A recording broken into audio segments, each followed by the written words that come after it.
नमस्कार, live Indian guard से मैं मल्लिका।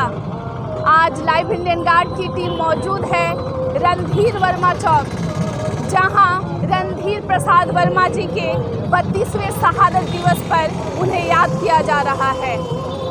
शब्द अर्पित, प्राण अर्पित, संगीत अर्पित और आज शब्दों से कई लोग उन्हें श्रद्धांजलि देना चाहते हैं। मैं उनसे जानना चाहूँगी वो कैसे अपने योद्धा को याद करते हैं। हाँ सर, आपका नाम? अभिषेक कुमार सिंह। सर, कैसे याद करेंगे रणधीर प्रसाद वर्मा जी को? उनको याद करता आंग नमन हो जाता है जी। तो हम बच्चे थे, उनका कुर्बानी हम सुने थे। आज हम बड़े हो गए। हाँ, जितना उनको बोलना बोल देते हैं। जी। धनबाद में वो ऐसे एसपी थे कि किसी से डरते नहीं थे। जी। माफिया लोगों को बता देते थे। जी। है ना? हाँ। और ऐसा एसपी ऑल इंडिया में होना चाहिए। ऐसा एसपी और दो और था एसपी, एक अनिल पांडे, एक सुमन गुप्ता। और आप कुछ याद करना चाहते हैं? वो कैसे इंसान थे? वो इंसान तो बहुत अच्छे थे, निडर थे। हाँ, डरते नहीं थे। पेपर में आज पढ़े, चाहते तो आज अपना पुलिस फोर्स भेज देते, वो अपने चल गए लड़ने डकैत से बैंक में। तो आज आप युवाओं को क्या संदेश देना चाहेंगे जो नहीं समझ पाते हैं देशभक्ति की भावना क्या होती है, प्रेरणादायी बातों को वो नहीं सुन रहे हैं, उन्हें कुछ संदेश देना चाहेंगे? वो कैसे निडर बने? देना है, हम चाहते तो यही देना चाहते हैं, इनके नियर सब आदमी बने, इनके जैसा बने, इंसान बने। हमारे साथ मौजूद हैं धनबाद के पूर्व जिला अध्यक्ष हरि प्रसाद लाटा जी। मैं उनसे सुनना चाहूँगी रणधीर प्रसाद वर्मा जी की जीवनी को वो कैसे याद करते हैं और लोगों तक वो क्या संदेश पहुँचाना चाहते हैं। सर नमस्कार। सर, कैसे याद करेंगे हमारे योद्धा को? हम लोग तो बराबर ही याद करते हैं इनको और इनके कार्यकाल में हम लोग कई ऐसे आंदोलन और उनमें इन्वॉल्व थे और बहुत बढ़िया तरीके से रणधीर वर्मा जी ने उसको डील किया।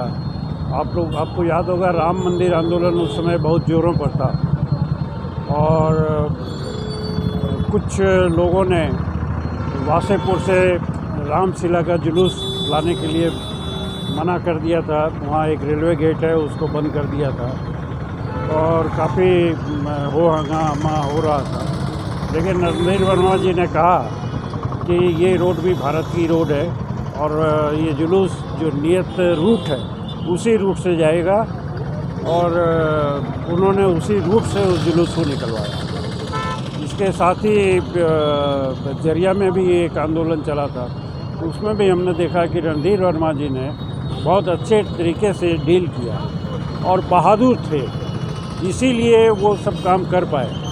और हम लोग जानते हैं कि किस प्रकार उन्होंने बैंक ऑफ इंडिया में जब पंजाबी आतंकवादी आए थे तो उनका किस तरह मुकाबला किया, अकेले ही वहाँ पहुँच गए और मुकाबला किया और चारों आतंकवादी मारे।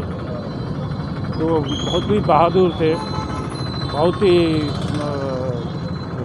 मिलनसार भी थे, खिलाड़ी भी थे, क्रिकेट भी बहुत अच्छा खेलते थे और पूरी विनम्रता के साथ आज मैं इनको श्रद्धांजलि देने के लिए उपस्थित हूँ।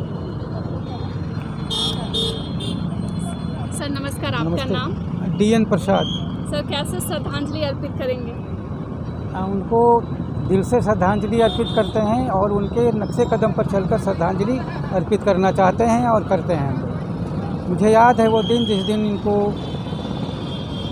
आतंकवादियों ने इन पर जो गोलियां चलाई कि बैंक में जो थे, यहाँ से सेंट्रल हॉस्पिटल इनको ले जाया गया था और मैं वहाँ उपस्थित था। जब तक ये ऑपरेशन थिएटर में रहे मैं भी वहीं रहा, क्योंकि मैं हॉस्पिटल से जुड़ा हुआ था। और दूसरी बात यह है कि एक जांबाज सिपाही थे, किसी चीज़ की चिंता किए बगैर अगर कुछ कहीं घटना की सूचना मिली तो दौड़ पड़ते थे। वो सोचते नहीं थे कि क्या होगा आगे।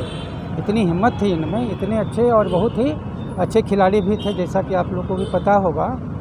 रणधीर जी का जाना एक बहुत ही दुखद घटना थी और बहुत बड़ा नुकसान था, धनबाद का नहीं बल्कि पूरे देश का। उनके बारे में जितना भी कहा जाए वो बहुत ही कम है। और जहां आप खड़ी हैं अभी, ये जो स्मारक बना है, इस स्मारक से मैं इसके नीचे जो एक गिट्टी पड़ा, एक सीमेंट पड़ा, उससे मैं जुड़ा हुआ हूँ। ये कॉन्सेप्ट मेरा ही कॉन्सेप्ट है और इसमें बनाने में जितना समय लगा मैंने पूर्ण समय दिया उनकी शहादत के लिए, उनकी श्रद्धांजलि के लिए।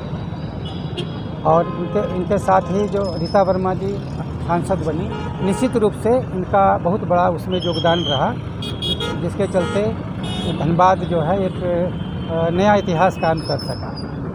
और उम्मीद है कि इनके सहारे ही आज खास करके जो भी पार्टियां हैं तो आगे बढ़ने के लिए इनका उनको फ़ायदा मिलता है। और हम यही कहना चाहेंगे सबों से कि रणधीर जी के बताए हुए नक्शे कदम पर कम से कम श्रद्धांजलि के रूप में ज़रूर चलें। अगर श्रद्धांजलि देना है, सच्ची श्रद्धांजलि, तो उनके नक्शे कदम पर उनके आह्वान को, उनके सिद्धांत को मानकर चलना होगा। बहुत बहुत धन्यवाद। रणधीर प्रसाद वर्मा 3 जनवरी को वीर गति को प्राप्त हुए थे। 32वां शहादत दिवस याद किया जा रहा है। मन देशभक्ति के भाव से ओतप्रोत हुआ है और सभी लोग जो उनसे जुड़े थे या जिन्होंने उनकी कहानियां सुन रखी थी, आज सच्चे मन से श्रद्धांजलि अर्पित कर रहे हैं। मेरे साथ एक और शख्स मौजूद है, मैं उनसे जानना चाहूँगी वो कैसे उन्हें श्रद्धांजलि अर्पित करते हैं। सर नमस्कार। नमस्कार। आपका क्या नाम है? रत्नेश कुमार। सर कैसे श्रद्धांजलि भेंट करेंगे? उनको तो श्रद्धांजलि जो भी हम लोग दे रहे हैं वो बहुत ही कम है। श्री वर्मा एक वीर पुरुष थे, एक स्वतंत्रता सेनानी थे। उनसे धन्यवाद किए झारखंड और देश की युवा को प्रेरणा लेना चाहिए कि उन्होंने अपने कर्तव्य परायणता के लिए कुछ नहीं सोचा और खाली हाथ जिस अवस्था में से उस अवस्था में आतंकवादियों से लोहा लिया और बैंक को लूटने से बचाए। ऐसे महापुरुष के साथ मैं हूं और उनको हृदय से नमन करता हूं। और मैं यही कहूंगा, उनके लिए जो भी कहा जाए वो कम है, लेकिन मैं इतना ज़रूर कहूँगा उनके स्मारक को जो ये बना हुआ है चौक पर, उसका पुनरुद्धार के लिए सरकार और यहाँ की प्रशासन सोचे। और रणधीर वर्मा स्टेडियम को का नेम प्लेट को हटाकर जो उसे गोल्फ ग्राउंड किया गया, इससे धनबाद की युवा में, खास करके युवा और जनता में काफ़ी आक्रोश है। मैं आपके माध्यम से सरकार और लोकल प्रशासन को से यह निवेदन करना चाहूँगा कि यथाशीघ्र रणधीर वर्मा स्टेडियम को जो पुनर्स्थापित करें। अन्यथा यदि ऐसा नहीं होता है तो हम युवा एवं धनबाद की आम जन के लेकर एक बड़ा आंदोलन शुरू करेंगे, ताकि सरकार को विवश कर देंगे कि व्यवस्था को विवश कर देंगे कि आप उसे उनका पुनः अवस्था में लाएं और गोल को हटाकर पुनः रणधीर वर्मा स्टेडियम करें। यह हमें सरकार से, व्यवस्था से, लोकल प्रशासन से आग्रह है। यदि ऐसा होता है तो हम सोचेंगे सच्चे में यही श्री वर्मा के लिए सच्ची श्रद्धांजलि होगी। और मैं इन्हीं शब्दों के साथ अपने आप को विराम देता हूँ। नमस्कार।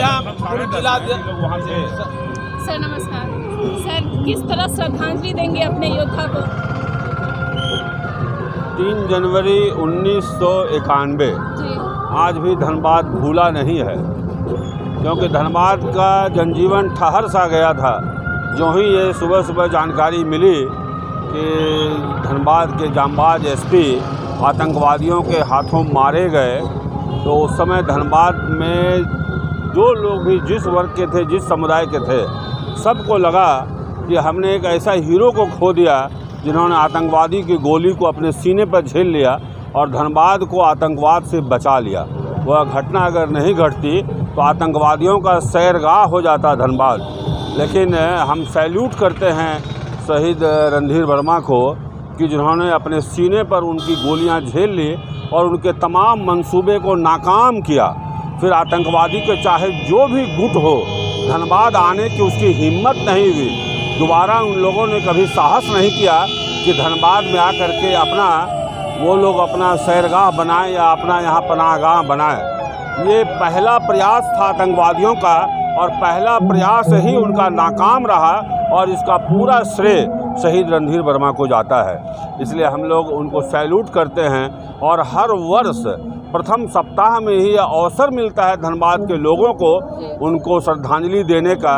यह सौभाग्य की बात है धनबाद के लोगों के लिए और हम सब के लिए इसलिए भी सौभाग्य की बात है, हम लोगों ने उनके कार्यकाल को देखा है, उनके साथ सामाजिक कार्यक्रमों में हिस्सा लिया, भाग लिया और उनके तौर तरीके को देखा है। और वैसे बिरले लोग हैं धरती पर और इसलिए अशोक चक्र से सम्मानित किया गया उनको। धनबाद वासियों के लिए खुशी की बात थी कि उस जांबाज हीरो का अशोक चक्र से सम्मानित किया गया। इसलिए आज के अवसर पर हम उन्हें अपनी श्रद्धांजलि देते हैं और उनको अपनी सैल्यूट करते हैं।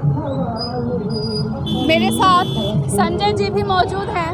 मैं उनसे जानना चाहूँगी, धनबाद के उस इतिहास के पन्ने को दोबारा पलटना चाहूँगी जहाँ हमारे महापुरुष रणधीर प्रसाद वर्मा जो मुठभेड़ जो आतंकियों के साथ हुआ उसमें वीर गति को प्राप्त हुए, वो कैसे अपने शब्दों से उन्हें श्रद्धांजलि अर्पित करते हैं।